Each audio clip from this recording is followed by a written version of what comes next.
Great to have you join us on Monday morning here on Breakfast Central. Thank you very much for, of course, starting your Monday with us. And, of course, welcome to the month of July. I should say that. I am Osaogi Ogbawa. There's a lot of conversations that we're going to be having this morning. Some of the major stories and conversations happening across the country we'll be reviewing with you this morning. And, of course, Olive joins me with part of the conversation. Good morning. Good morning. It is the best month of the year, the month of July. Very excited that we're starting the second half of the year. And part of what the second half means would be that there'll be a review. So today we're going to be looking at the debt to GDP ratio here in Nigeria and the results of the reports that have been released and what this means for our Nigeria state and, looking at the economy and all that it is, it portrays for the future. We also want you to join us in the conversation. When we review the papers, we'll be opening the phone lines and having you join us. But this morning, we have Dashin Usman joining us for Breakfast Headlines. Good morning, Dashin. Good morning, Olive. Good morning, Osaoge. How was your weekend? Dashin. Ooh, my weekend was exciting. I know, right? I was honored to have been there to celebrate with Sharon Oja and her husband, Ugo. And it was a beautiful celebration. Well, that's good to know. It was a celebration of love and laughter, and I wish them the most amazing time. Definitely. Mine was interesting also. I spent time with all my favorite people in the world. No need to mention their names, but, they know themselves. It's giving, happy Valentine's to the love of my life, yourself. When you have like No, I mean, personal reasons, I don't want to, but I spent the weekend with two of my favorite people. Well, that's good to know. Trust me. Yeah. How was your weekend? Oh, mine? Oh, I spent it alone. That sort of hurt. I'm sorry. Yeah, it's not a bad thing. I actually had fun.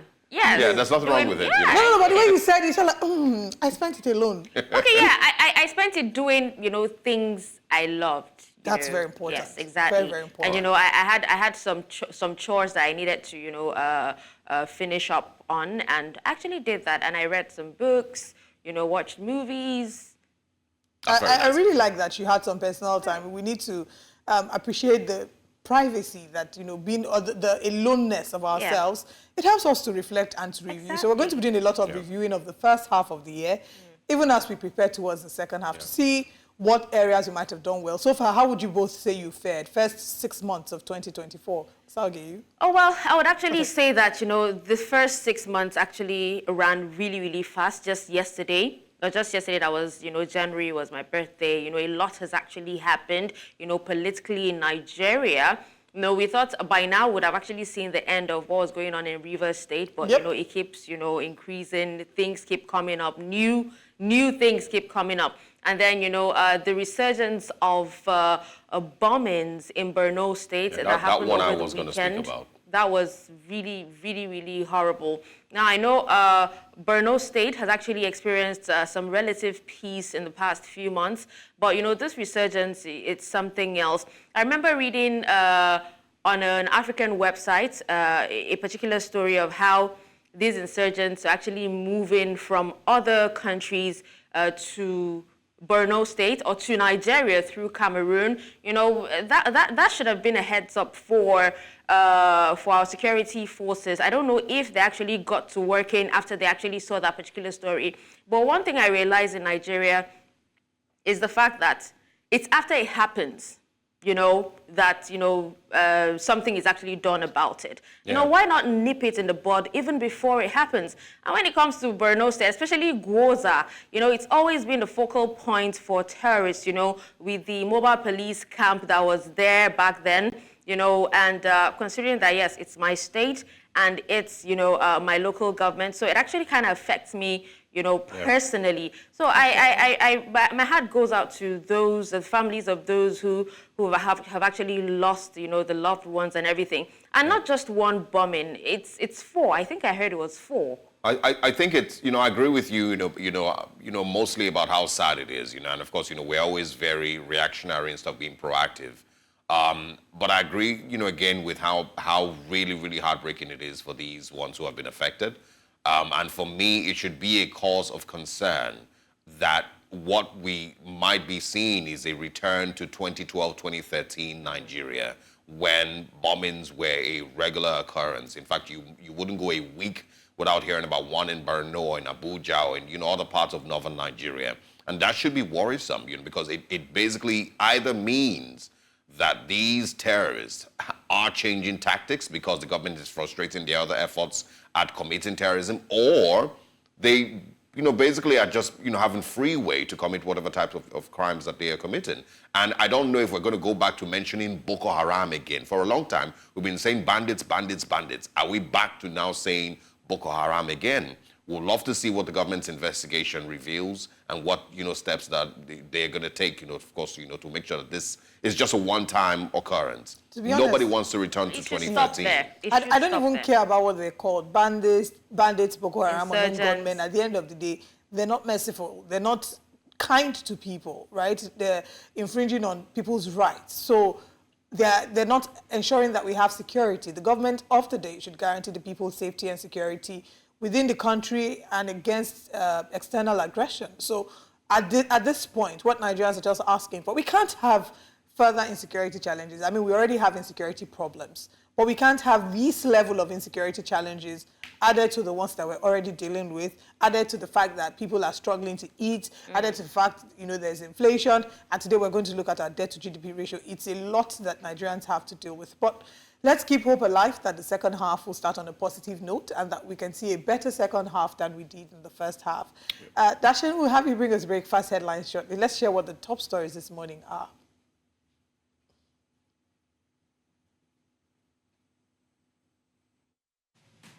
Scores killed in Borno State suicide bomb attack. We're going to be x-raying the details of that very sad incident. And the federal government halts tax on imported pharmaceuticals. They say they're doing this to encourage local production. This morning, Nigeria's debt to GDP ratio hits 50%. What does this mean for Nigeria's economy? And then the federal government disperses palliatives to support widows. And this is, of course, in support, I believe, in support of International Widows' Day. Yeah, we're also going to be looking at the newspapers and sharing with you what the major stories are making headlines across Nigeria. But first of all, breakfast headlines with Dashin Usman. We begin breakfast headlines by telling you that another bombing was said to have happened along Mongono to Maiduguri Road in Borno State, northwest Nigeria. Earlier, News Central correspondent Umari Kirawa joined us to give us an update on this. In the absence of the update, in the meantime, President Bola Tinubu has condemned Saturday's suicide bomb blast in Borno State, describing it as a desperate act of terror. The presidency issued a statement commiserating with the victim's family and the Borno State government. Similarly, the United States government condemned the attack, describing it as horrific. The mission, in a Sunday message, reiterated the mission's commitment to collaborate with the Nigerian government to defeat terrorism and bring the perpetrators of this heinous act to justice. Away from that, let's also tell you that the family of Nollywood veteran actor Olu Jacobs has dispelled the rumor of his death, saying he is alive. The family said this on Sunday amid raging social media death rumors and speculations. The first son of the legend, Soji, said his 81-year-old father is not dead as trumpeted online. He shared a video wherein the iconic thespian was seen calmly seated while he had his beard shaved. 60 suspects, comprising 25 males and 35 females, have been arrested at a drug party in Abuja, the capital of Nigeria. Now, this was disclosed by the National Drug Law Enforcement Agency on Sunday. The suspects were nabbed in the nation's capital following credible intelligence about the drug party organized by one Stanley Ikechukwu, who was arrested at the venue. Disclosing this in a statement, NDLEA spokesman Femi Babafemi said the drug party tagged Go Hard or Go Home, Pick Your Poison, held at an apartment in Sun City Estate in FCT. Outside Nigeria, Liberia's President Joseph Boakai may be moving to get a long-awaited war crimes court up and running, but he already faces criticism over his choice for a key post at the tribunal. The role is a fresh reminder that justice for victims of the country's civil wars remains still a long way off. President Joseph Boakai signed a decree on May 2nd creating an office responsible for setting up the court to judge war crimes after years of international and domestic pressure. Now in East Africa, hundreds of people marched in the Kenyan capital Nairobi on Sunday in tribute to those who died in anti-government demonstrations this week. According to NGOs, at least 30 people died in protests driven by a government drive to substantially raise taxes in the East African country, although the government has not given any official toll. The largely peaceful rallies turned violent last Tuesday when lawmakers passed the deeply unpopular tax increases following pressure from the International Monetary Fund. Paramilitary forces battling Sudan's regular army for more than a year said they had taken a key state capital in the southeast, prompting thousands to flee. Earlier the weekend, witnesses said there was fighting in the streets and rising panic among residents seeking to flee. Sudan has been gripped by war since April 2023 when fighting erupted between forces loyal to Army Chief Abdel Fattah al-Burhan and the RSF led by his former deputy Mohammed Hamdan Daglo. And that's it on Breakfast Headlines. I'm Darshan Osman. Now it's back to Osauge and Olive. Thank you very much, Darshan. Interesting stories there from Nigeria, of course, all the way to Sudan. Sad developments, of course, with the crisis still ongoing in Sudan. But, I also wanted to mention once again, how worried I am, about what's going on in Borno State. I personally am, have, a lot of concerns, and I'm hoping that we haven't returned, like I said earlier, we haven't returned to 2012, 2013, 2014 Nigeria, where bombings were a regular occurrence. I remember that, that was one of the things that was pointed out as a sign of the failure of the Goodluck Ebele Jonathan administration to tackle insecurity. It was mouthed off many, many times as a sign of a failure of the government because of the regular bombings. And if we've returned there after 10 years, listen, if 10 years after we are back to hearing about bombings in Borno State or in parts of northern Nigeria, I don't know what else that means, but a clear sign that we have not done very well with ridding the country of Boko Haram after, 2 successful administrations. 8 years basically of one administration that promised to tackle insecurity. And of course, the current administration. So these are my concerns. Aside the fact that lives will be affected, it tells me a very scary story about what we've achieved 10 years after. Those are my concerns, Darshan. Well, let's really hope that, this particular administration, this present administration is able to nip this whole thing in the bud once and for all, because that was one of the promises that President Tinubu actually gave, getting rid of insecurity in the country. Let's hope that this is an eye-opener, that he needs to step up and do what he ought to do to be able to nip this in the bud once and for all. It can be done. It actually can be done. Absolutely. All right. Thanks a lot for stopping by. We'll see you again at 9. Let's, of course, take a short break. And when we come back, Breakfast Central continues. And we'll get into our top stories. Welcome once again. About 100 widows and less privileged residents of the Apo-Dutse community have received palliative intervention as part of efforts to reduce the hardship being experienced by citizens. This was by the Sholamese Foundation during the opening of its Skill Acquisition Center in the community and, of course, the commencement of its Widows Empowerment Initiative. Amadine Uyi reports. It was the empowerment of about 100 widows from the Apo-Dutse community in Abuja as part of efforts to reduce the hardship being experienced by citizens.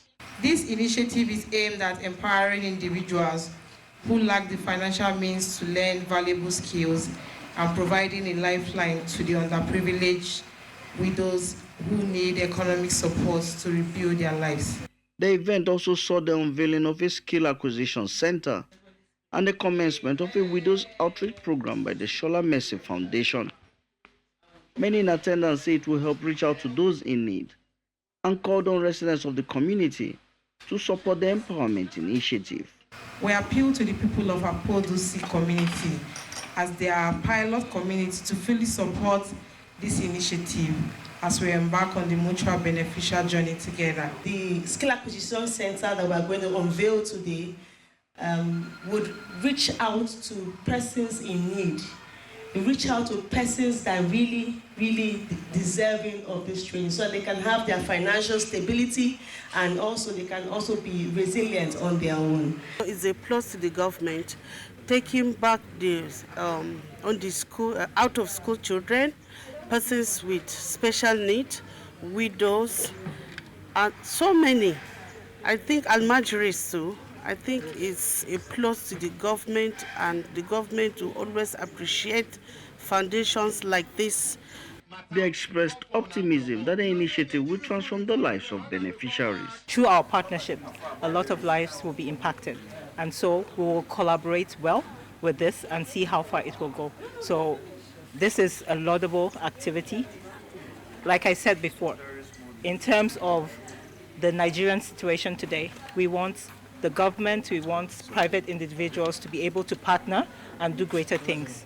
Graduating from here, having the starter pack, they will be on their feet and they will open their own businesses. And from there, they will also employ. So they will now be empowered. So this is a great empowerment initiative. Gestures like this can go a long way to save Nigerians and then put our country in the right path. Like we always say nowadays, what God cannot do does not exist. So we actually believe that it's going to help the country, not just as per humanitarian service, but it's going to reduce crime rate in our society. The Shola Mercy Foundation says that it hopes to scale up its humanitarian intervention program to less privileged Nigerians across all states of the country. In Abuja for News Central, I am Amadine Uyi. And thanks to Amadine Uyi for that report. As many, of course, of these things, or there's a lot of these things, of course, that happen across the country every now and then, and we would bring them to you as often as they do. But let's move away from that to, of course, the economic conversations. All right, moving away from that, Nigeria's debt to gross domestic product ratio has crossed 50% for the first time ever, according to the Debt Management Office. The country's public debt has increased from 97.34 trillion to 121.67 trillion between December 2023 and March 2024. Now, this raises concerns about Nigeria's ability to manage its debt with potential economic deep, similar to the experiences of Ghana, Zambia, and Ethiopia. Global ratings agency Moody's also stated that Nigeria's interest spending on debt may consume up to 36% of the federal government's revenue in 2024. Joining us to discuss this is Chief Economist at SPM Professionals, Paul Alaje. Good morning. Thanks for joining us. Good morning. Thank you so very much for having me. A beautiful morning to you. Great to have you. Let's start with, first of all, understanding what this means for those who do not, have any idea what debt to GDP ratio is and why it is a problem. We're talking about 50%. So share with us, first of all, what does this mean? The entire size of Nigeria economy, that is, everything that exchange hands, monetary terms in Nigeria, it refers to the GDP. In accounting, accounting of the GDP, we use a formula. That is, the national income equals to total household consumption plus total private investment plus total government expenditure plus the difference between import and export. You can imagine how humongous that would be. When you have that number, we are now saying that 52% of that number is what we are owing in debt. Should that concern us? Yes. I can also balance this by saying, I understand some economists will tell you, it really doesn't matter. What matters is not the GDP. We have seen Japan, America, countries that even owe far more than what Nigeria has in its debt to GDP.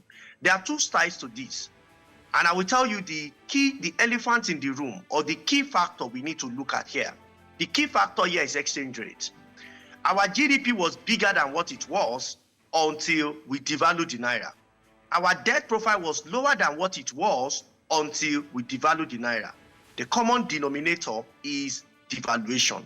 If you want to tame a people, if you want to destroy a people, before you throw missiles and guns and grenades to them, If you can devalue the economy, don't worry, without shooting a bullet, you will soon overcome them, because they will perpetually depend on those whose currency is larger or greater than them, especially when you do trade, when you trade together. That is, when you export to them and they import from you. It's a matter of time. They will be on their nails. This is the danger of devaluation. Only countries that have huge exports, countries that the rest of the world depends on them for their imports, or country that's large export to the rest of the world, is the one we advise should devalue in Nigeria. So you are seeing this is a fiscal concern, but it is induced by monetary implications. Because we devalue, we did not look holistically at the implication. Let me also now speak to debt to GDP. Debt may not necessarily be bad. It depends on what you do with it. A tablet of paracetamol may not be too much, but when you consume 1,000 tablets at the same time, then it becomes an issue. So debt to GDP may not be the problem. Where is the problem? You now look at, are you able to service your debt? So economics will say that when you have debt to GDP increasing, then you say that this is merely a necessary condition. It is sufficient when the service of debt does not go beyond 33.3% of your annual revenue. Unfortunately, for federal government, debt to GDP this year alone will go beyond 40%. It may even go beyond 50%. We came from a year in 2023 where our debt service to revenue was over 80%. In fact, a minister had mentioned, the former minister had mentioned 98% in Q1 of 2022 of 2023. And the current minister has revealed, when he analyzed the budget, that the largest single item in 2024 budget of the federal government is debt service. So do we say that it's a budget of reconciliation, or budget of hope, or budget of debt? Well, the item speaks for itself. Now let's talk about, what this means and how this can be interpreted to, businesses, owners of businesses, and the average Nigerian. What does this mean for all of us? Well, it means that we are now owing, and our government, we want to be purposeful in either raising revenue or asking for debt restructuring, or looking for different strategy to clear debts. So what does it mean to us? It means that government, one way or the other, we want to look for more monies, because what brought us here in the first instance, why was subsidy removed? We felt that the amount we spend on subsidy, among other things, is not sufficient. So we have to look for money by all ways, or by all means. That is why we got to this point. But now that debt is also increasing as a result of policy, not necessarily because we borrow more, because we are looking at December to Q1, which is March 2024, that's December 2023 to March 2024, within a quarter. The real issue, one of the key issues, maybe not the only issue, one of the key issues there is devaluation. So it is important for us to know that as a people, if we must keep devaluing, then we'll keep owing. And we'll keep owing more, especially nearly 50% of the entire debt profile, which is the foreign loan that is the component of that 2020 of that reported debt profile that we have. So implication for you as an individual is that government may decide to raise more money, then you have to pay more. Number two, as business people, government may want to raise taxes. And it's not just to raise taxes, it's also to say that there are new method of generating revenue for government. So it could be charges, it may not necessarily be traditional tax, but government will want to find a way to pay these monies. And when I say payment, I'm not saying paying all, just to service it. Okay, there's other parts, that I just want, some clarity for our viewers this morning, so we understand what we're dealing with. But before we get into that, I would definitely like you to speak on the 36% of the federal government's revenue, which may be used in paying up debt. But I want you to, address the devaluation thing. You've mentioned it a few times, in this conversation. Did the Nigerian government get to a point where it felt like that was the only option available to it at that time? Or do you think that there are other ways that we could have handled the situation in those moments? But we, of course, took the wrong steps by going ahead to devalue. It was a wrong step to float the naira. I've said it across all platforms. it was a wrong step. And I can tell you, you can put this down, in less than 2 to 3 years, we will go back to that point, and the currency will never remain the same again. The late December last year to early January, I was very vehement in saying that if we are not careful, this economy will have a major setback. 2 months ago, it was reported by IMF that Nigeria is no longer the largest economy in Africa. We are now the 3rd largest economy. We are eyeing the 4th position. So the question is, what should we have done? The answer is, why did we devalue? We devalued because we felt our foreign reserve is not enough. We devalued because we made promises to some airline who deposited money with us to get the money back in hard currency became an issue. We devalued because some state government felt that money that is coming to them is not sufficient. They needed to earn more money. We devalued because government revenue is dwindling. We devalued. So you can look at all the reasons. So in all of this, why did we single out devaluation as the solution? The answer to some of our problems are from supply side. And the supply side, we say, how do we improve outputs? The output factor has not been improved. If it has improved, you are going to see the value of Naira increased. Against all of this, you could still see that rather than the value of Naira became stable, it's still getting dwindled. Only yesterday, it marginally improved in the last 9 days, compared to the sporadic fall we have seen in the value of Naira consistently for some weeks now. So for me, I think there were options. I think there are things we could have done, and I strongly spoke against it, and I've not really changed in terms of saying devaluation was not an option. What would you say that the options the analogy were? I give most of the time. What would you say that the options were? Because you're saying that... I will give them to you. Okay, I will give them to you. I will give them to you. I will give them to you. The analogy I give most of the time is that you ask Debo, Mr. Macaroni, the popular comedian, to fight with Anthony Joshua in a boxing ring. That is Naira representing Debo, and Anthony Joshua representing, what's it called? Representing the boxer, that's the dollar. So you already know who would win. In this case, what should we have done? Reduce waste, number one. Number two, the things we don't need to buy, we don't have to buy. 3, we open our votes for people bringing in toothpick, for people bringing in tomatoes, for people bringing in all manner of things to our country. It's going to send signal to our reserve. Number 4, we have the parallel market that is stronger than the official market. That is where the real problem is. 42% of the cost of devaluation is caused by the parallel market. People are speculating. But as a government, are we sending positive signaling for people to stop speculation? Have we even stopped it today? Is it not still getting devalued? The answer is it's still getting devalued. So until we stop allowing people to speculate by posing confidence in that currency. Look at what we did in around, I think that was around March, when the currency crossed to 1,900, I beg your pardon. Yeah. What did the government do differently? We started sending signaling. We started going to the BDC market. We started talking to them. You cannot be selling, you are destroying your country. Some of them got scared. The value started going down. That time, government was backing it up with supply to the market. All right. And not major supply, marginal supply to the market. Yeah. And you could see the price came down. Why did we stop? The challenge was that we stopped.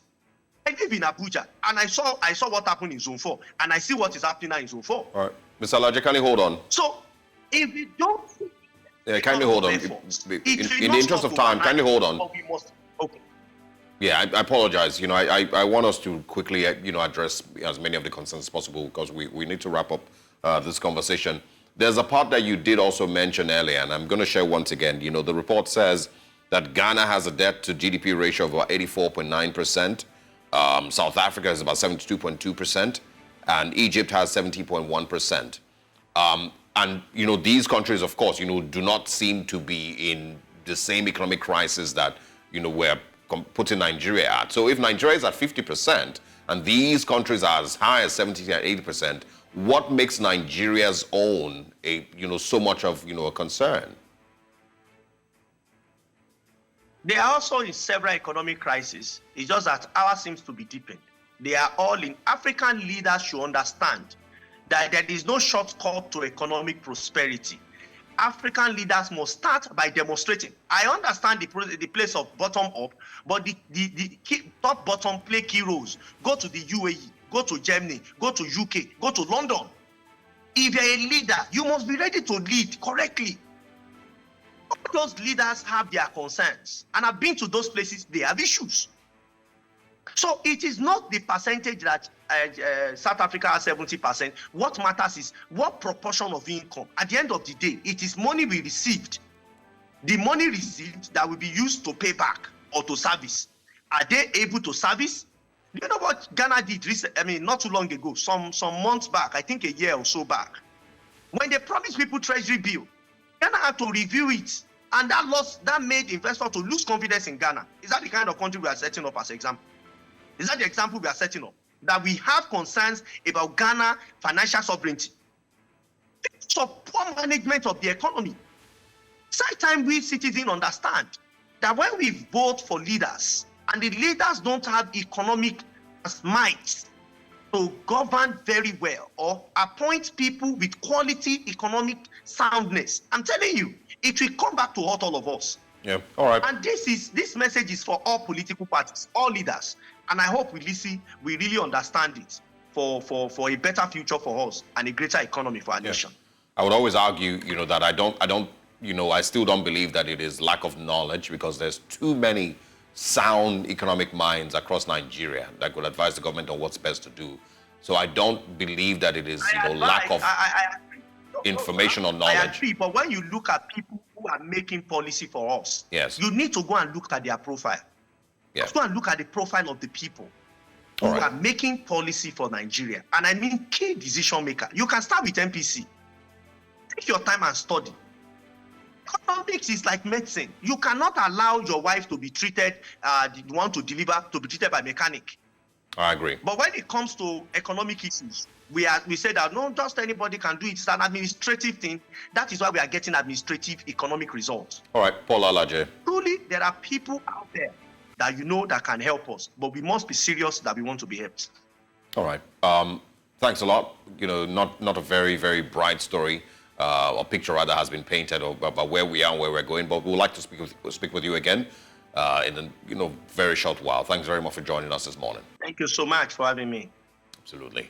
And of course, that paints a picture, Paul Alaje's picture of where we are economically, and of course the economic policies of the Nigerian government. How far and how well have we fared so far in the last 1 year?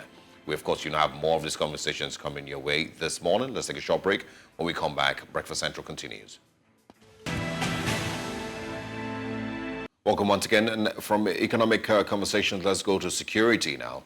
A curfew has been imposed in Gwoza local government area of Borno State in the wake of the suicide bombing attacks. Many have lost their lives and over 30 injured in a series of suicide bombing attacks that rocked Borno on Saturday. The Director General of State Emergency Management Agency, SEMA, Bakindo Saidu, said 4 bombs were detonated by female suicide bombers. The attack is one of the deadliest reported in the state in recent months. Now, according to authorities, 2 female bombers have been arrested in connection to this attack. Now, joining us this morning is Peace Advocate Muhammad Awal and security expert Bala Abdullahi. He'll be joining us much later, but we're with Muhammad Awal. Mr. Awal, good morning. Thank you for joining us. First of all, just to say that Thank you so much. We are extending our condolences to you. We know that, these are people in your state who unfortunately have lost their lives to suicide bombers. Can you give us updates on exactly what is going on in Borno State? Okay, what is going on in Borno State is the authorities are responding to the situation.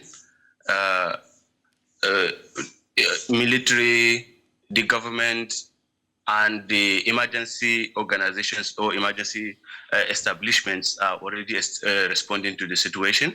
And people are panicking. But I know that there is also going to be a response to that to make people feel a little bit calm, not to panic, not to create more tension because of what has happened, because chaos, panic, and the rest will not really bring solution to the situation. When things like this happen, it is a moment for people to look back, for people to look around and pay attention to their communities, and also ensure that they don't create more problem that will compound the situation. All right. So I think the situation right now is that Okay. authorities, everything is in the hand of the authorities. They are responding to it, and people are waiting to get the final update from the government about what is really happening and what they should do as a community or as individuals. So what I would like you to share with us is if you have exact details, because we've seen a multiplicity of reports regarding how many people have been killed, regarding where the attacks have occurred. So do you have updates on where the attacks occurred, you know, how the attacks were carried out, who have been arrested? So just to sort of give us an insight into where we currently are.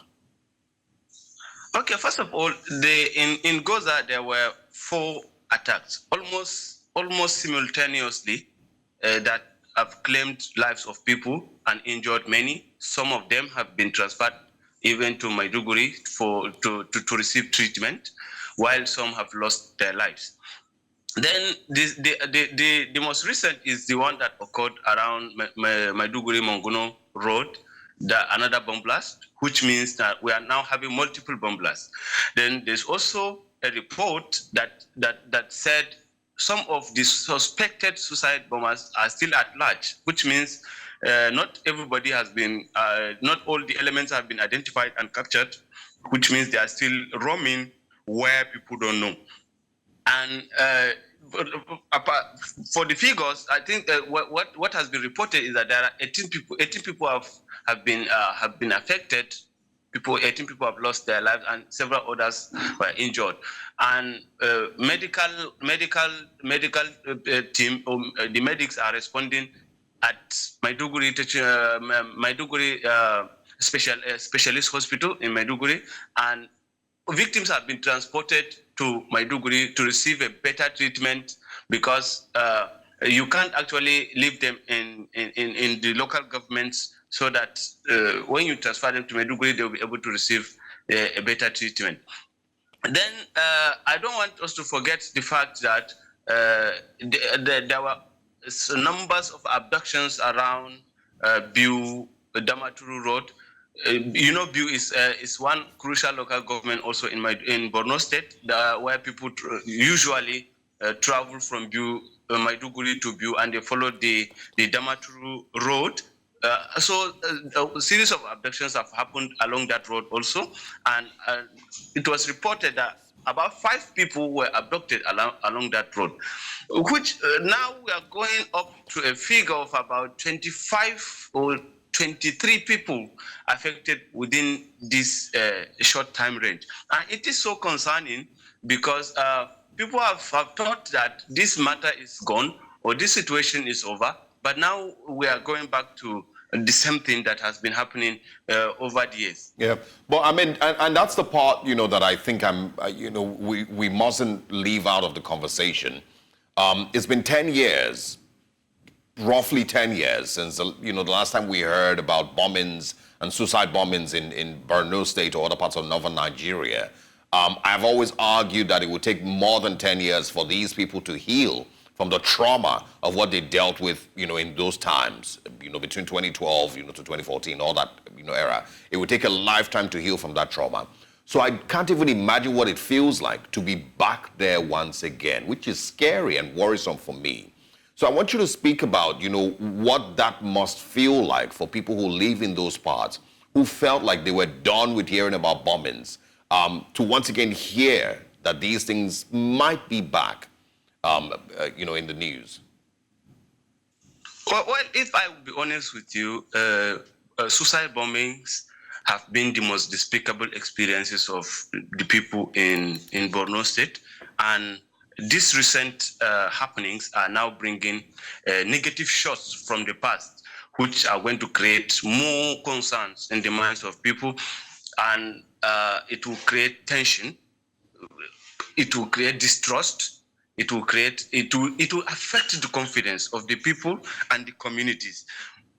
But we don't want that to happen, and that's why I would like to say that even when the government and the authorities are responding to that situation, to the medical aspect and the security aspect, we should also respond to the feelings of people, how people are feeling about this situation. They need to talk to people. They need to tell people what is happening, how are they doing, what assurances are they giving, that this thing is not coming back fully. And in every conflict, there's always a last gasp.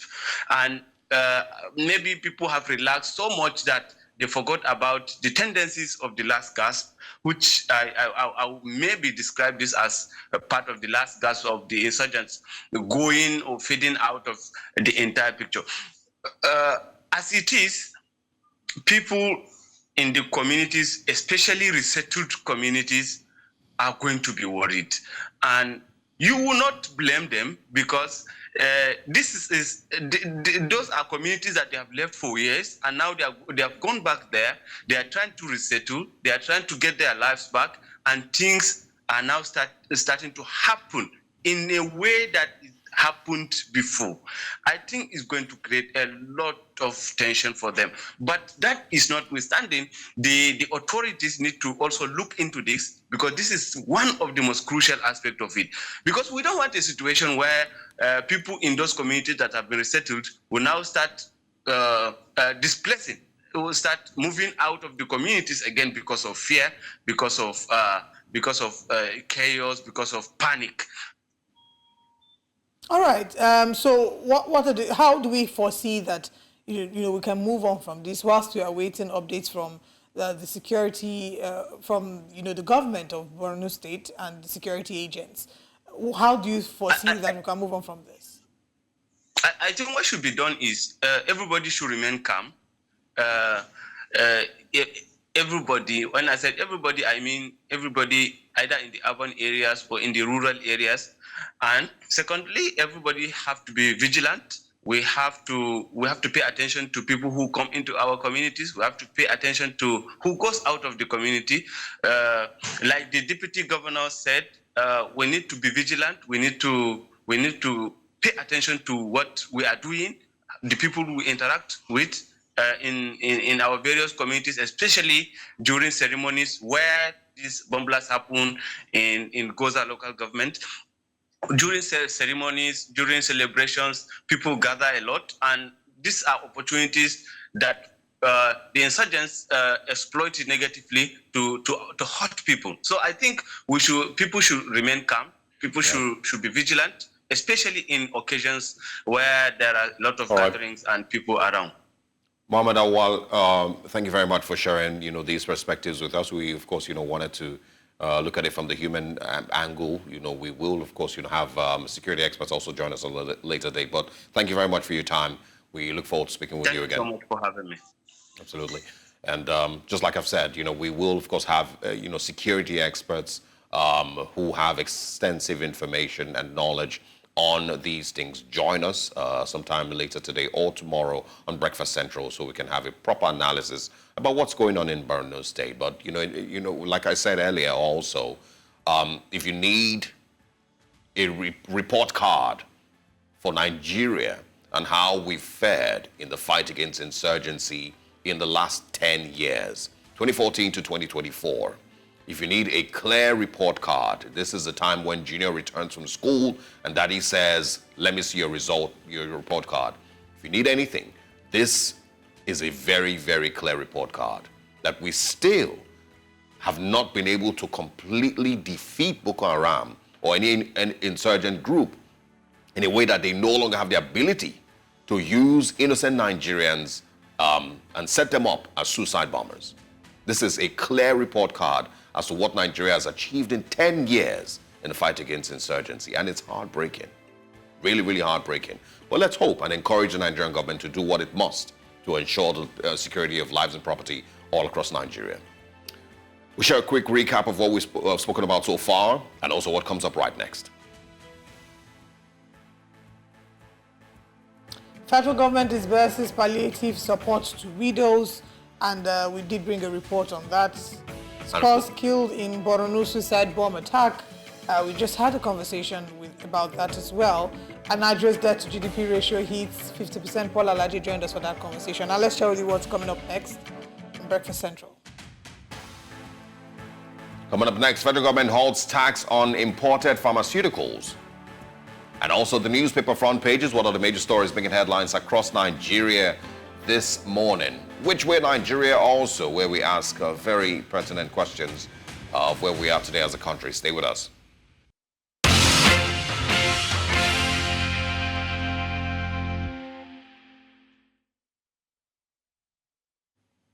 Welcome back to Breakfast Central. Let's go through the papers this morning. And we're joined by Dotun Ojon, Public Affairs Analyst. It's good to have you. Good morning. And on behalf of all of us here on Breakfast Central and all of us here on News Central, I'd like to say, send you belated birthday wishes. Thank we hope you you had a fun birthday. Yeah, it was fun. I also used the opportunity to attend some courses that were very important to me. One of them is a course on national branding. Oh, nice. And that to me meant that I had a blast during my birthday. Oh, a patriotic Nigerian. All right, let's look at how national branding might impact some of the stories we're looking at today. Let's see if you will rebrand the stories for us. Good people, great nation. Exactly, good people, great nation indeed. All right, let's begin with this Nigerian newspaper. On the front page of this Nigerian newspaper, we have Borno Day of Insanity, how teenage bombers killed pregnant women, children. Purveyors of wanton violence will pay a price, Tinubu vows. Only 250 trained psychiatrists in Nigeria, says report. No wonder. Okay. Shark trails death of former Konga CEO who jumped from balcony. An unknown lady who committed suicide in Warri flyover. This is a very sad one too. Sarab gives ultimatum to CBN to account for missing 100 billion naira dirty notes and others. NDLEA raids Abuja drug party, arrests 60, intercepts 7.3 billion codeine consignment in Lagos. That's all on the front page of this Nigeria. Let's move over to the next one. I think that story, the 250 trained psychiatrists in Nigeria story, is important. Yeah, of course and also because of the writers to the story, which are talking about suicide. And it is expected, somehow, some way, that with the current economic realities across Nigeria, there is likely, they would normally say, it's not our culture, but there's, likelihood that people will consider stuff like that. But let's move to another paper, we'll come back to it. The next paper this morning is The Punch. It says the import duty bank plane grounded as federal government clamps down on private jets. Aircraft stopped from flying over alleged 1.9 billion naira unpaid import duties. Federal government withdraws 5 oil blocks from 2024 bid round. Senate resumes probe as AGF submits 30 trillion naira loan document. And also, Japa outrage as UK-based driver remains on federal government payroll. UN and US condemn Borno bombing. Tinubu vows to crush Boko Haram. All right, and also police guard Rivers Hospital treating explosion suspect. We can also find suspected headers hack Ogun rice farmer to death. TCN repairs plunge Ondo and Ekiti into 2-month blackout. Those are the stories on The Punch. We'll come back to some of them in a bit. And also, of course, finally, Lagos-Calabar Highway, south-south section begins August as federal government suspends new roads. All right, let's move to our next paper this morning. And our next paper is the Daily Times newspaper. On the front page of Daily Times, Borno bomb attacks, of course, is a big story that's been talked about across most of the papers. Purveyors of wanton violence will pay heavy price, according to Tinubu. Says federal government won't allow Nigeria to slither into era of fear, tears, sorrow, blood. NSGF condemns Goza's suicide attack. Tinubu responsible for resurgence of terrorism in Northeast, says Atiku. There'll be peace across Nigeria in foreseeable future, according to COAS. 6 Nigerians' continued support for the army to enable it address insecurity. NAV aircraft intercepts fleeing oil thieves in speedboats, destroys refining sites. And speaking about local government autonomy, which has been a conversation we've had for a while, federal government erred in dragging states to court, according to Okukwe.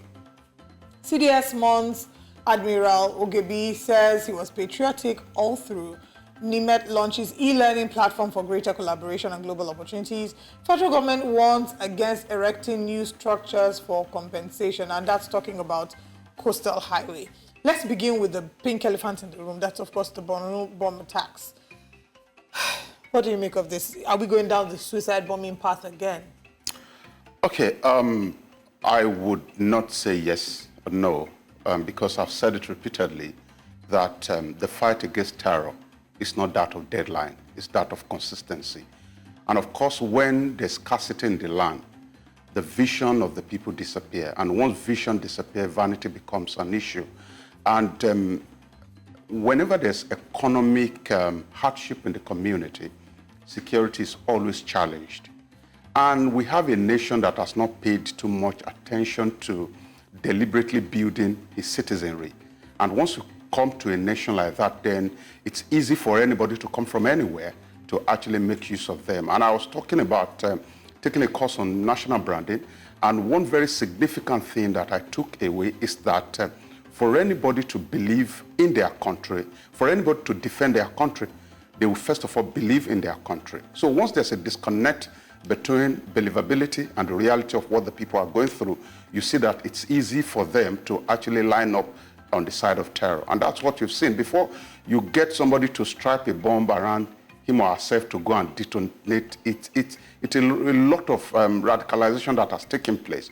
So I believe, I've heard what the president said, I believe that he will be able to match action with his word, because that's been the disconnect. When we have somebody, at the point we had somebody who was not talking at all. I'm grateful we have somebody who can actually say that we are going to do something. No, the former president gave marching orders multiple times. Yeah, I think the way the present president is talking now is a bit different.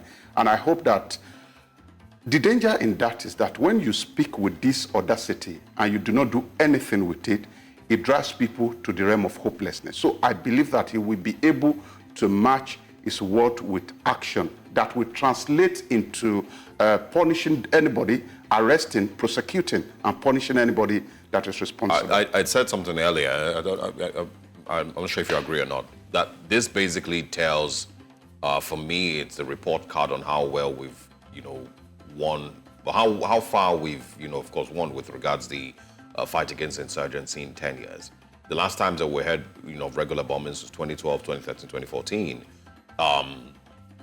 It, was off for a while. So if we're back to hearing about bombs, does this basically tell you what we have achieved in 10 years? Not necessarily, because just as I've said, when you haven't developed your intelligence, and anytime, because people don't get to understand the implication of NSC coming out to say that they want to go on strike for more salary, you have forgotten that most of these security operatives too are workers in the government service.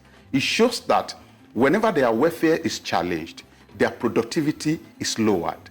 Once productivity is lowered, then responsibility becomes a question.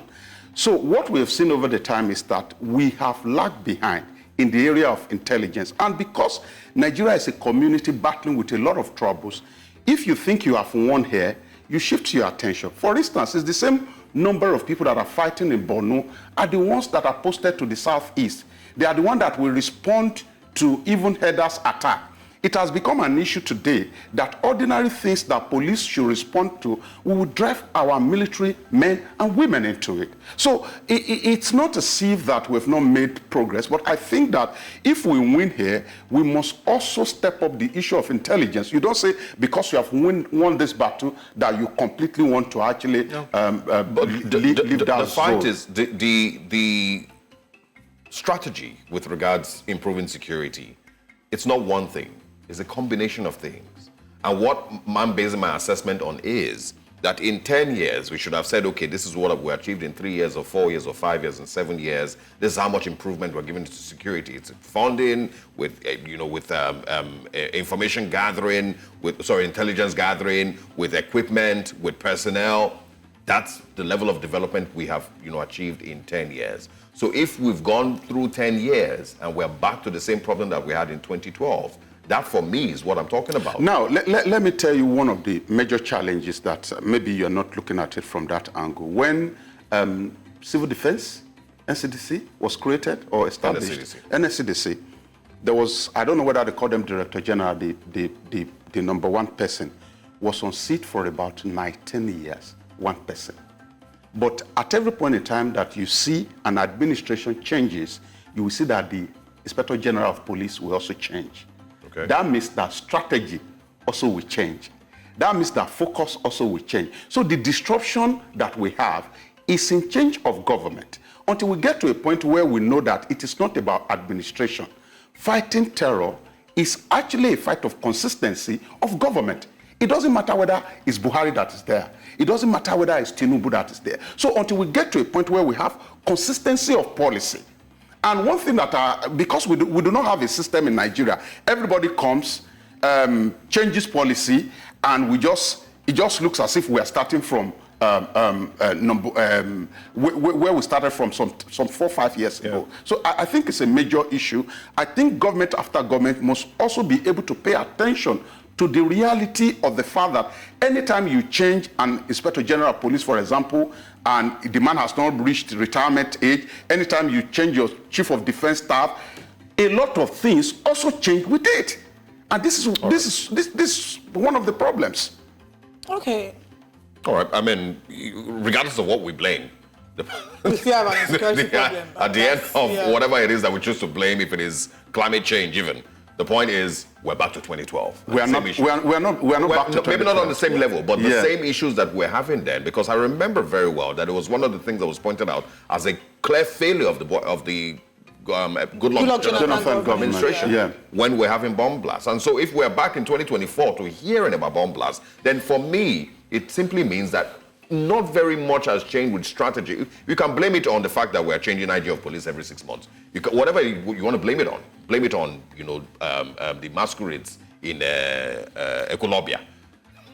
All these things don't matter. The point is that 10 years after, we still have not been able to put our foot down as a country and say that 10 years after, you will no longer hear of bomb blasts in Nigeria. I hope we've rid the terrorists of the ability to arm themselves, to create bombs, and to find available Nigerians to be used as suicide bombers. That for me is what it is, regardless of what we're blaming. I wanted us to also talk about, on the front page of this Nigeria, that story, of course, only 250 trained psychiatrists in Nigeria. We've seen a mass exodus of doctors. We've complained about the fact that the doctor-patient ratio is nothing to write home about here in Nigeria. And now to see that our mental health, we have 250 psychiatrists. But before you respond to that, we have Dr. Mohammed calling from Lagos. Good morning, Dr. Mohammed. Thank you for calling. Hey. Please go ahead with your comment. Hello. We can hear you. Please go ahead. Yes, it is not a matter of change of IG and any other the high rank officer. So what is the cause? The time of President Yar'Adua, you will ask, what is the reason? What caused it? So when we are talking about security, nobody can tackle Nigeria security. Because even though you that we are hearing me now, if we are hungry, you cannot sit down there. Definition of the hungry is too bad. Nobody is hungry that you will have bad planning. Without eating is too dangerous. And how God enter Nigeria? You cannot just talking about change ID, change general. How did God enter Nigeria? What is the cause of fighting? What is the result to that? So Nigeria lack of understanding. Nigeria go to school, but the lack of understanding in English. Because you have to ask somebody, what is the reason? What is the causes? Nobody go ask for causes. What is the reason? This thing that happened, what caused it? What is the result to that? So somebody is hungry, you say it sit down without anything. Who will take it like that? If in a woman, you will start prostitution.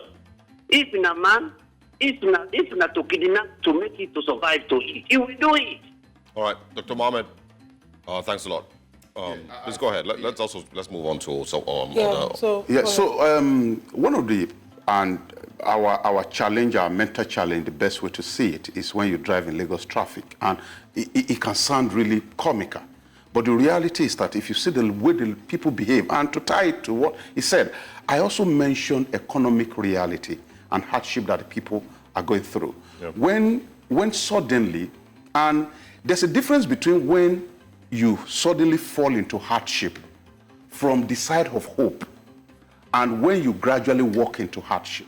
I think what has happened is that people just suddenly fell into this kind of hardship. For instance, there were hope during the 2023 election that, oh, if one candidate wins and all of that. And there was somebody who said it. And I believe that a lot of Nigerians believe this, that whosoever among these people that were contesting for election, whosoever among them becomes the president cannot be as worse as President Buhari.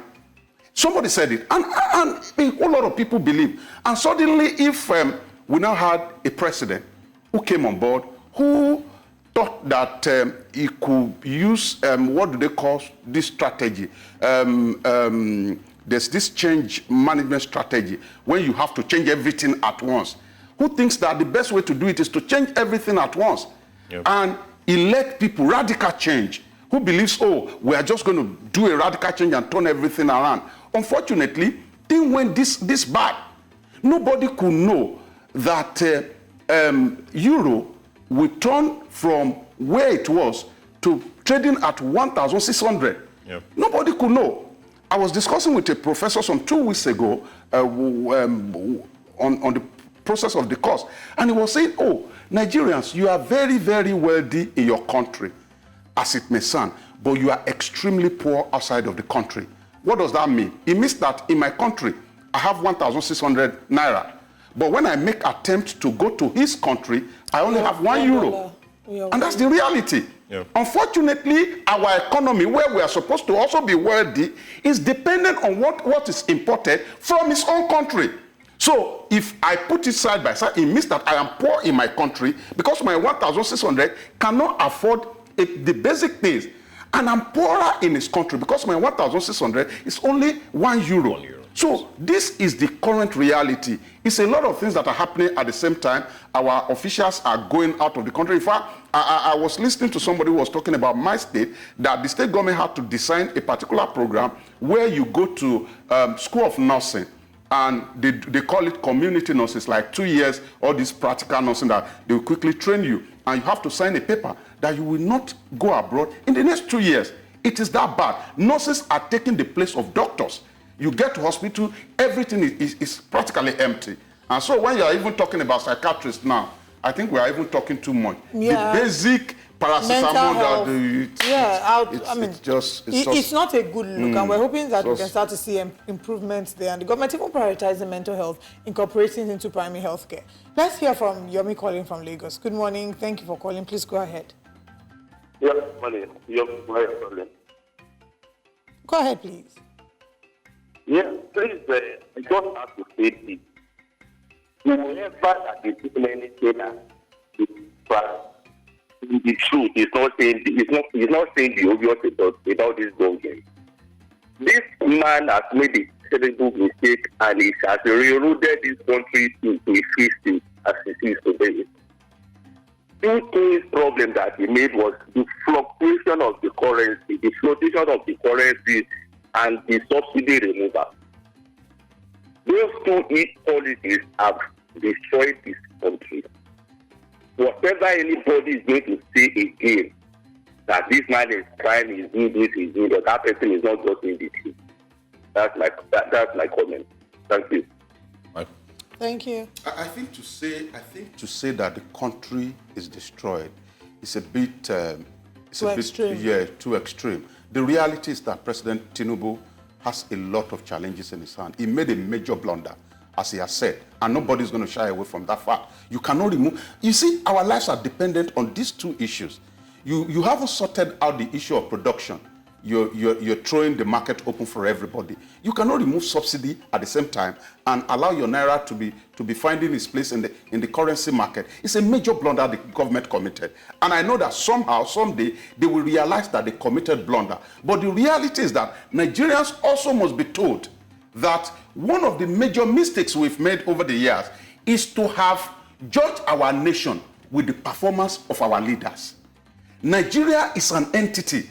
Whosoever is in power is transient. The administration will come and go. But what we have done, why do you see that a lot of people don't go out to vote on the day of election? They think they are angry about the administration, but in reality, you are actually angry about your country. The country has not done anything for us, to us, I mean, because Nigeria is a blessed country, as it were. All the resource that you need as a people is here. We are talking about the greatest export Nigeria has as a country. It's not even in crude oil. It's in you and me. The personalities that we shone out. If you get abroad today, you get to, as bad as it may sound, you get to any facet, any sector. So are you saying that we shouldn't doing exploit? We shouldn't judge Nigeria by its leaders? Yes. Why? Because Nigeria is not a problem. You see where our problem comes from. People think that when a leader comes, whatever it does, we are going to judge the entity called Nigeria. And the Nigeria as an entity has actually not wronged anybody. President Tinubu will come now, and he's going to make a lot of enemies because of his policies. And those enemies he has made will refuse to go and vote in 2027. And they don't know that by so doing, they are empowering incompetent people to actually continue or to come into office. The day I fear that we have an issue was 2019, when Nigeria could go and file behind President Buhari and gave him a second-time ticket. And somebody will say, oh, they rigged the election. Who rigged those elections? Well, they're not part of Nigerians. Oh, who are the people working in INEC? Are they not Nigerians? The police will complain about. Are they not Nigerians? Are they not our brothers and sisters? So that's what I'm saying. If we get to a point and we think that, oh, Nigeria is doomed, we will never get to do what is right. And what is right is to ensure that we hold our government responsible at every point in time. All right. One more call from Abuja. Abdul, good morning. Good morning. Go ahead. Sorry, I like the comments of your analyst. He agreed the issue of going back, we generalize. I just want to tell you, like he said, we have a president now that is talking, that wants to actually fight these people. One thing again that I want you to know is that the people behind this are the cabals. Just like they threatened Jonathan, they want to threaten Jagaba too.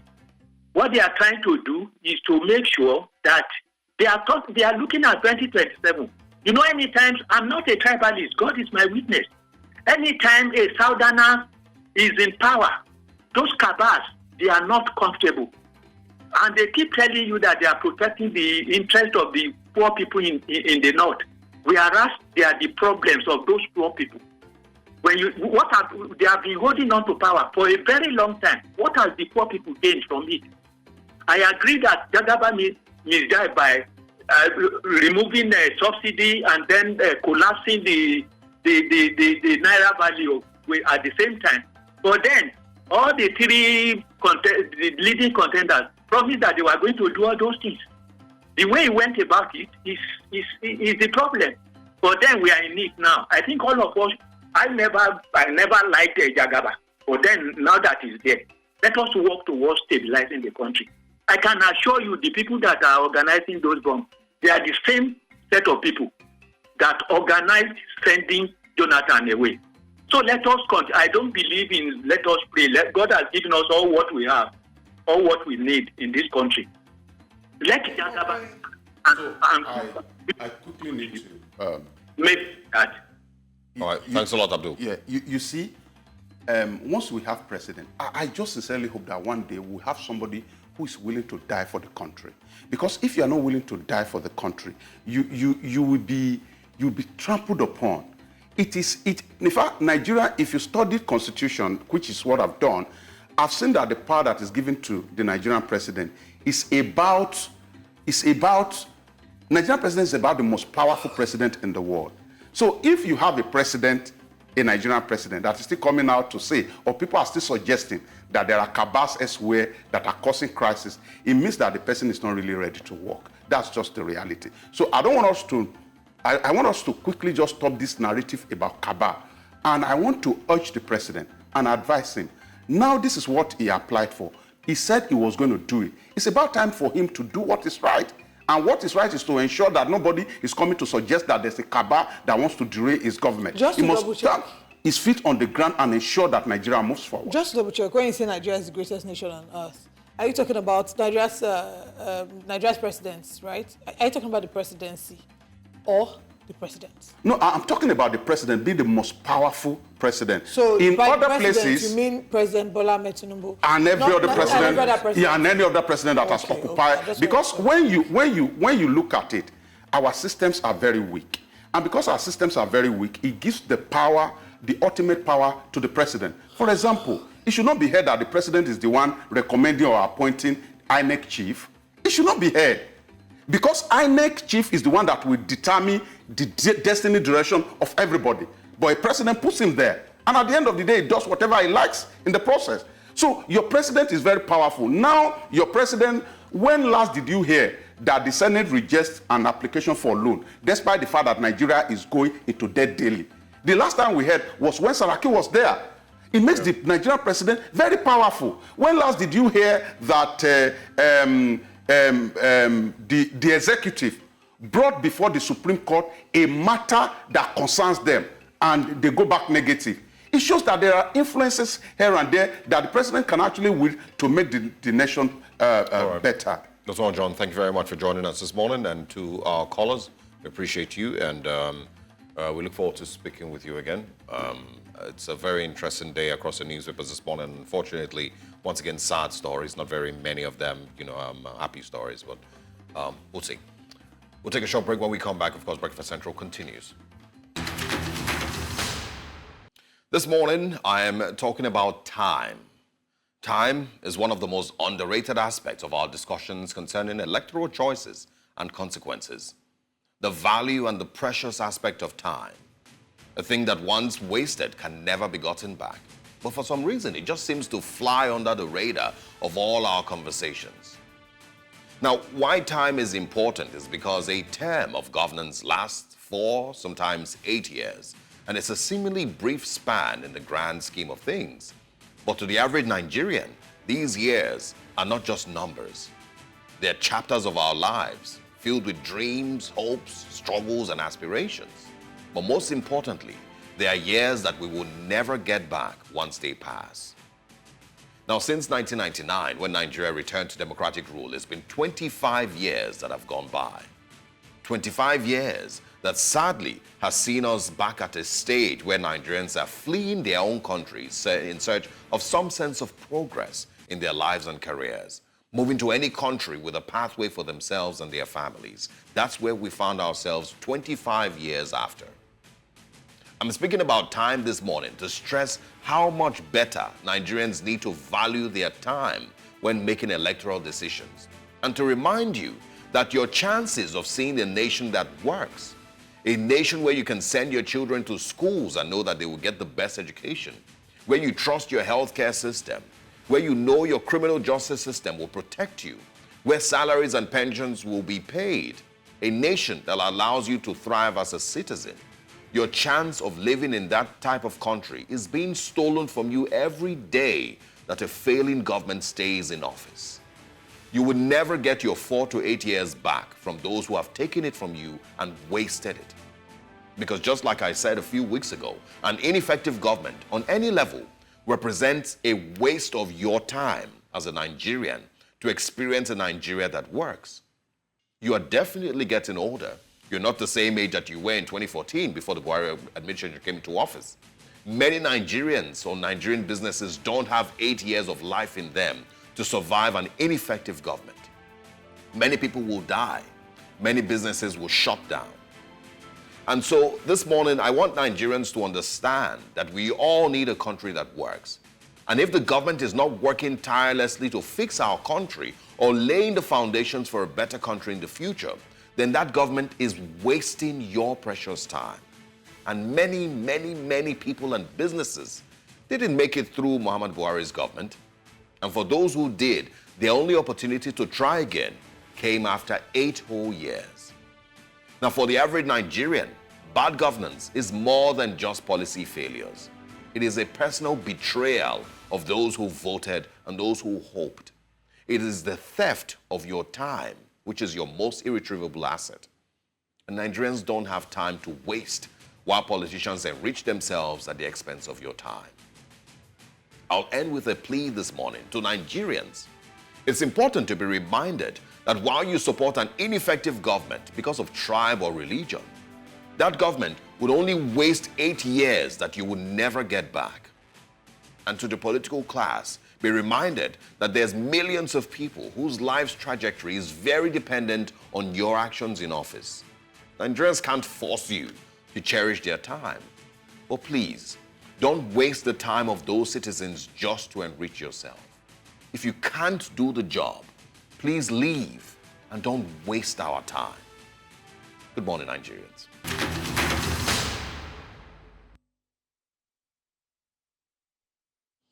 Indeed, do not waste our time. Now let's move to a different sector. In an effort to revitalize the medical sector, President Bola Tinubu has signed an executive order that suspends import duties and value-added tax on essential medical supplies imported into the country. This is aimed at easing the high cost of locally producing pharmaceuticals, diagnostics and medical devices such as needles and syringes, and biological drugs, among others. The order also provides for establishing market-shaping mechanisms such as framework contracts and volume guarantees to encourage local manufacturers. Joining us this morning is the CEO of Bloom Public Health, Chimeze Anyakora. Good morning. Thank you for joining us. Good morning. All right. Is this an exciting feat, the move that the government has made, and will it truly encourage local manufacturing? Yes, for me, I think this is the best thing to happen in Nigeria in a long time. Pharmaceutical sector is the only sector that Nigeria can play a leading role in Africa.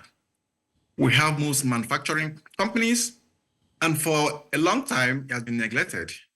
So I see this move as an amazing one. This is something I will keep. I'm very thankful to something I will always be very thankful to the president for, because this is an amazing feat. He has shown us. Firstly, the pharmaceutical sector is the sector that Nigeria should see as their own sector to thrive in the continent. By making this happen, it means that many Nigerians who are manufacturing right now will be able to play strongly. Our competitors are Indians and Asians. They have a lot of government support. If there is nothing happening in Nigeria as a government policy to support it, it means that we cannot compete with them. And this is just not in isolation. Last year, the president set up what they call presidential committee to value on pharmaceutical value chain kind of mapping, and is led by a fine gentleman, Dr. Mukhtar. This committee is doing extremely well. So this is one thing they are doing, and I'm hoping that more will be done. It's not only the thing, we need to do more. This is the first step to encourage manufacturers. I've been in this sector for like 15 years, intensely supporting the manufacturers, and I see their pain points. This particular executive order, I see it from two ends: having access to the ingredients for manufacturing and creating markets for them. I want you to, speak a little bit more about, what other things, have been lacking, because it's not just, this order definitely will be, bring some, comfort, to those in the pharmaceutical industry. But there's many other things that I believe, have held back the Nigerian pharmaceutical industry from being as progressive or as successful as it could, possibly be. So can you highlight these other things that have been clogs in the wheel for the last, couple of years? Yes, the main one is infrastructure. I was talking with the CEO of a pharmaceutical company the other day. He told me that he spent 60% of his time thinking of electricity, custom duty, and everything. So the infrastructure for manufacturing here is practically non-existent. Luckily, the same committee is trying to solve it. In the next few years, Nigeria will have a lot of pharmaceutical parks, which is happening across the world. In that way, the aim of the park is to see how to solve all the pain points of manufacturing: power, water, waste management, and a few others. And also, the other thing I see that is impeding progress is regulation. The companies are over-regulated. We have to know that we're playing in a global community where people are putting things in place to lead. The pharmaceutical sector is over-regulated. The government should, of course, it doesn't mean that you should slow down on quality, but that regulation should be somehow encouraging. How can I help these companies to thrive? How can governments help them to thrive? I also want to bring something here. Sometimes when we look at pharmaceutical manufacturing, it's not just a business. It's a health security. If India shuts down its borders, in 6 months, people will be dying like all over the place in Nigeria. So as a country, how do I secure my people, make sure they are healthy? So everything that we need to put in place, Also, one more thing is funding. There's no way you can compete with your colleagues in India and Asia if they can get 5% interest rate, and here in Africa, you are getting 30%. So really a lot of things involved, but I'm really excited about this first step. There will be other ones coming up. The infrastructure being put in place, tax breaks, manufacturing parks, and things like that. So basically, also, above all, we need to leverage our pharmacy schools. Nigeria has most pharmacy schools in Africa. Nigeria has the potential to use pharmaceutical sector to lead on the continent. We shouldn't misuse our opportunity. I think the president is realizing that one way we can lead on the continent in a way that nobody can even compete is our pharmaceutical sector. We have the talents, we have the entrepreneurs, we have the manufacturing facilities. NAFDAC is strong. He needs government to see it that way. Don't look at those as private businesses. See it as a country. We want to see Nigeria being the India of Africa. That's the only way to do it. And so basically, let me stop here. So that more questions will come. All right. Of course, we have a lot more we're going to ask you, but let's take a short break. When we come back, we continue with the conversation. Welcome back to the show. Now, before we went on the break, we talked about the moves that the federal government is making to eliminate tax with regards to the importation of certain pharmaceutical needs and pharmaceutical aids to sort of encourage local production here, and our guest is still with us. Now, I would like you to talk to us about some of the policies that will need to be made as well to further strengthen, the medical sector, the pharmaceutical space. We've seen this, and I mean, like you said, it's something exciting. We're looking forward to seeing the implementation and how exactly it impacts how the production of pharmaceutical materials here. But what other policies would you like to see be implemented? Thank you so much. One is, for me, is to have Nigerian manufacturers supply public health products. Let me explain. In the past 20 years, there's a big project called Global Fund. They've supplied at least $1 billion worth of medicines to Nigeria. And every year we are looking at hundreds of millions of dollars worth of medicines supplied to Nigeria. When you add all the other donor agencies, USAID, PEPFAR, and so on and so forth, we are looking at $300 to $500 million worth of medicines supplied to Nigeria every year. If I were to be the president of this country, I will make sure all these are bought locally. If you have this amount of money injected into our economy, we're going to be thriving. This is something that I want the government to be strongly pushing, because it is the way to change the economy. Well, it's a good thing to receive all these aids. I mean, that's my sector. I've been there and I see how they solve problems. But imagine if all those medicines, instead of coming as medicines, they come as funds, so that local manufacturers manufacture and sell it. Now, imagine the job creation, the value chain, just to give you an example, a small manufacturing outfit, maybe in Lagos or about anywhere, maybe spending like 30 million naira every year on just to get cartons. Imagine if you have $500 million worth of medicines made in Nigeria. You're going to transform the economy. So this is something I want the president has done well by making this executive order. The second one is to say Nigeria should not receive any medicine as a donation. Any medicine you want to send to Nigeria, work with local manufacturers. If there is any lack of capacity, you can work through it over a period of time to make sure it happens. So this is one. The second one is to make sure, first let me also thank the Minister of Health. It's been amazing. Since he came into this country, since he became the minister, the sector has changed dramatically. He is the only minister that holds a quarterly meeting with local manufacturers. So this is the first time government is understanding the reality of their pains. So, I mean, I'm quite optimistic that this will happen.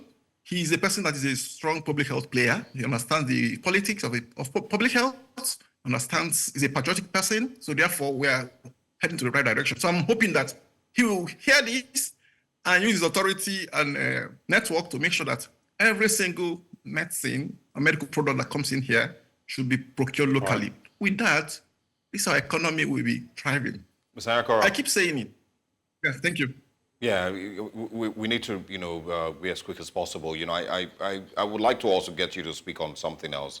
How does this affect, two things actually. How does this affect the price of medication in Nigeria? Because that's a concern. As the likes of GSK, I believe, exited Nigeria. There's a lot of drugs that then became really, really expensive. So that's a concern. Second one is there's a trust deficit, between Nigerians and Nigeria-made pharmaceutical products. I'm sure you might agree with that. That Nigerians see that it was made in Ogun State, and the level of trust that they have, is not very strong because of the availability of products, that basically have not gone through NAFDAC, have not gone through the Standards Organization of Nigeria and all of that. The presence of fake drugs in the market, that is still a concern. So how then do you also deal with that? Nigerians don't trust pharmaceutical products that are made here in Nigeria. And then, of course, talk about the price of drugs. First, okay, the price of drugs. I think with this executive order, the price will go down because they used to pay a lot of money. So with this now, the price certainly will go down. The second part, let me spend more time there. I think this is a job NAFDAC needs to do. This is where they are lacking. Locally made products are much better than those imported. For two reasons. NAFDAC has access to them. NAFDAC can walk into any of the facilities anytime, any day. And besides, NAFDAC has improved so much. NAFDAC is now among the 5 FDAs in Africa with level 3 WHO pre-qualification, or rather GBT. So I think it's a wrong impression.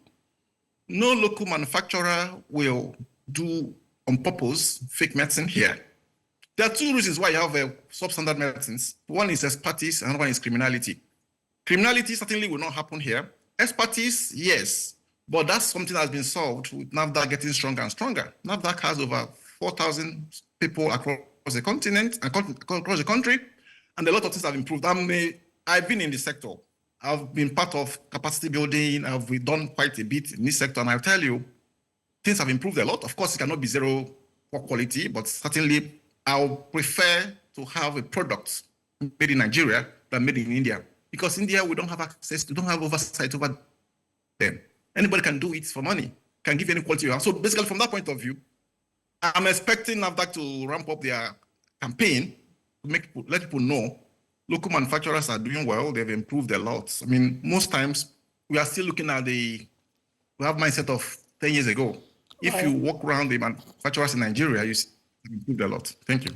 Thank you so much for your time with us. We wait to see how this policy unfolds and how it's being received by the markets. Thank you for your time with us this morning. All right, this is the end of Breakfast Central. We thank you very much for joining us on the first broadcast for the second half of the year. We hope that the second half has much more pleasant stories politically and otherwise. And before we get out of the studio, I'd like to say very happy birthday to Mrs. Kalista Tumibiokunta, my auntie. Now let's share with you what's happening later today. Later today, 10 a.m. West African time, Jasiri News Central. Now, 12 p.m. West African time, 7 p.m. West African time, we have Politics HQ.